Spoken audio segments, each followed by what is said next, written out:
Dans l'Église des Actes, la pureté était omniprésente chez les vrais serviteurs de Dieu. Il y avait une véritable pureté dans les cœurs. Si vous avez le cœur pur, l'offense ne vous colle pas à la peau lorsque le diable essaie de vous la jeter dessus. L'amertume ne vous colle pas à la peau.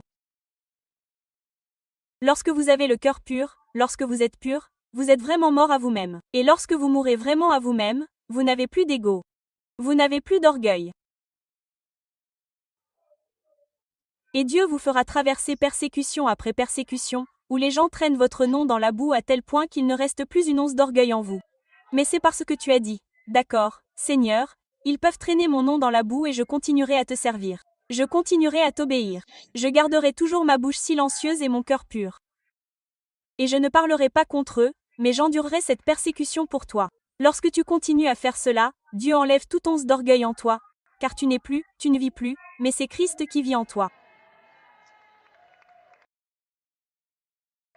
Tu ne sais pas ce que c'est que d'avoir de l'orgueil et de l'ego. Tout ce que tu sais, c'est que tu es un serviteur du Seigneur. Qu'il me soit fait comme tu l'as dit, Seigneur. Quand quelque chose arrive dans ta vie et que la première chose qui sort de ton cœur, qu'il me soit fait, Seigneur. Je suis ton serviteur, comme l'a dit Marie.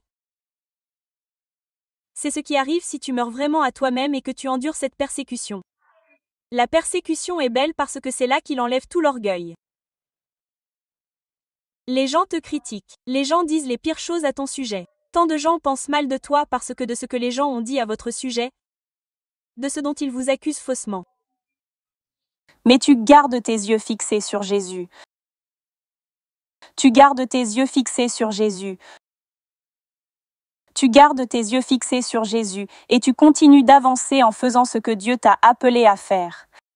Ta perspective est « Dieu veut que cette persécution ait lieu, et il la permet pour mon bien. Qu'il me soit fait comme vous l'avez dit, car je suis un serviteur du Seigneur. »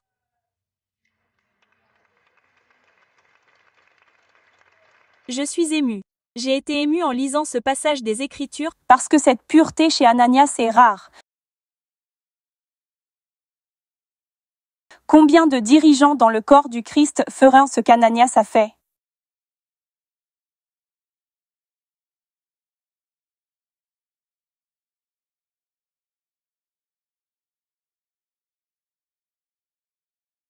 Je veux vous dire à tous dans le corps du Christ, à chaque ministre, à chaque pasteur, à chaque dirigeant, si Dieu me demande de libérer cette onction que je vous porte pour vous la communiquer, je le ferai.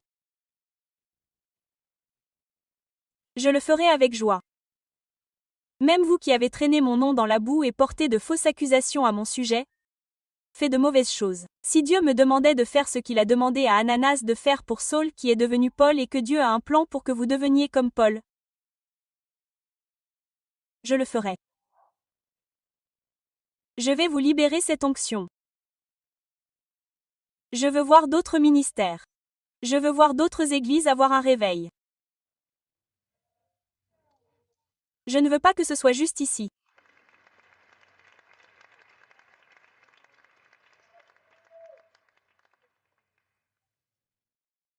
C'est ce que Dieu appelle tous les croyants, tous les dirigeants à venir dans la nuée et à recevoir cette onction parce qu'elle est là pour vous. Je ne l'accumule pas. Je ne suis pas fier de cette onction. Elle est celle de Dieu. Je ne suis pas fier parce que Dieu m'a fait traverser cela. Vous devenez changer lorsque vous traversez les choses que j'ai traversées.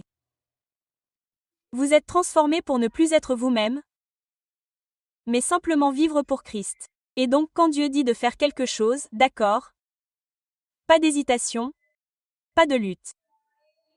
Votre cœur veut seulement 100%, pas 90%, 100% veut ce que Dieu veut.